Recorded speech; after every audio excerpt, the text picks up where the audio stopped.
Good afternoon, everyone. Welcome to the studios of Grafton Community Television. I'm Bob Ditoma. This is Meet the Candidate.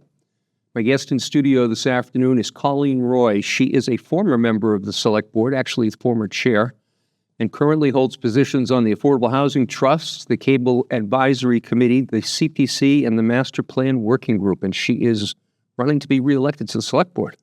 So welcome. Welcome. It's not like you've never been in here before. No, very, very comfortable in this studio. So meet the candidate. So you're going to run for office again. And did that come into mind or come into play the moment you lost the last election? Or? Absolutely. It did? Absolutely, yeah. Oh, I wasn't quite sure that was an automatic thing. I thought it took time before you came to that decision. Oh, no, absolutely not. I was running to be on the board, and I still feel that way. And I took a break from running last year because I didn't want to run against Ray. That's what that came down to. Okay. This year there's 2 seats available, so I felt like it was, a good time to throw my hat in the ring. And over the last 2 years, I've stayed really busy and dedicated serving Grafton by being on all those committees and serving leadership roles in each of them. I'm the vice chair of all of those committees, except for cable oversight, which I'm the treasurer. Okay. And how much feedback did you get about your hilarious rap video with Andy Johnson? Had a lot. We didn't actually rap, but it was, it was a lot of positive feedback, a lot of, whenever you can bring fun to the job, everybody can appreciate that. It was very creative, and I was jealous. I thought if I was going to run for office, I'll have Andy come and help me do my video. But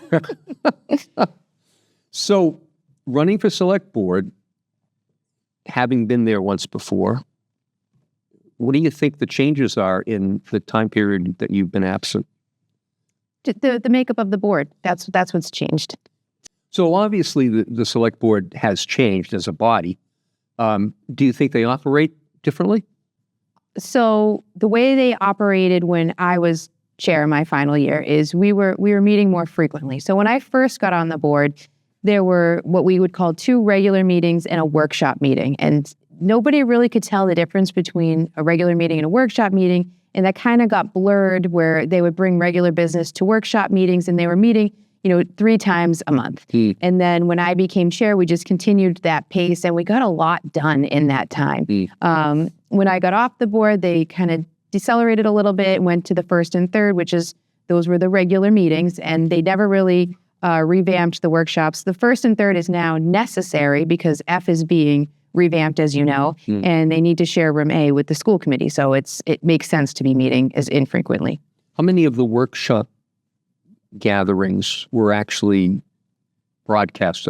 All of them. All of them were broadcast. Them. Okay. And so that's where it got blurry. Nobody could really explain the difference to me. They could that's a tough word. They could explain it on what they thought it was supposed to be, but they in practice didn't really do that. So that's where it got blurry. So changing gears a little bit, how would you describe the budget process this year? When it comes to the Select Board, I would say the budget process this year, there was definitely room for improvement. We knew last year that the schools had used $1.2 million of one-time money, draining their revolving accounts with no plan to restore those funds. We knew coming into this year that there was going to be issues and needed to be talked about. The school committee started their budget process early in the fall. They started sounding the alarm. They started raising the red flag. And the Select Board chair didn't really prioritize it. They didn't put it on the agenda. Instead opting to put, a housing project on there instead. That really wasn't before the board at the time. That time could have really been better spent by having the budget discussions early, by giving direction to the town administrator, instead of waiting to business as usual, which is what they did. Ultimately, we ended up with a balanced budget. We always end up with a balanced budget. We ended up with some creative funding thanks to the hard work of our superintendent and our town administrator. But, it really ended with, we wish we had more time. And we had the whole year. And we shouldn't have been ending with, we wish we had more time. So it's going to be really critical next year to have the right people in place, the right leadership to make sure that those conversations happen immediately. And that we're doing the outreach that's necessary in the community. It's surprising, but it shouldn't be. Every time the budget season comes up and there is a deficit, people like to say, well, why can't we use fire truck money to fund teachers? And it's really incumbent upon our ourselves as leaders and elected officials to be doing that outreach, making sure residents understand the difference between a capital budget and a general fund, and just taking the time with everybody to do that. So I would really prioritize putting outreach meetings out there as well next year to be talking about the budget all year round. All right, so that takes away that question. So priority would be go out and talk to the public Oh, yes. and bring these issues out so that they're not being just dropped on the table at the last minute, so to speak. Right. So currently the select board hosts what they call AMAs, Ask Me Anything. And they've been doing that for a number of years. They started to get a little stagnant. So I actually helped suggest that they bring department heads to rejuvenate those meetings and bring more attendance. So people who had specific questions for, say, the building inspector, they come out, and a lot more people started to show up for them. So I would advocate for next year that these Ask Me Anythings really be shifted to outreach meetings where we talk about the budget and the budget specifically, so that people can be educated and learn about it, learn about why we're in a deficit, why we need the money that we need, and what the asks might be, and let them have their opportunity to raise questions and any concerns that they have. If Grafton was a sailboat, do you stay the course, adjust the sails, or alter course completely? I know it's a random question from left field. Yeah. So I don't have any good nautical analogies to plug into there. I think Grafton's doing a great job. I don't want to make it seem like we're not. We're limited by the resources that we have, and we still create an amazing product. And I think everybody can agree that we want to see what's best for Grafton, and everybody agrees that that's the goal, is that we want to make sure Grafton is the best that it can be. So I don't know if I would, it's definitely not radically change course. I would not do that.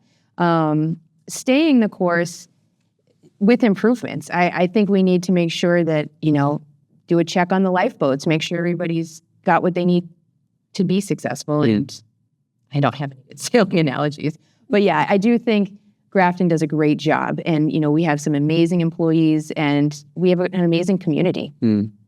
Maybe I should have altered the question to say, if you're driving a dump truck. Oh, well, I don't have a really good driving record, so let's not go there.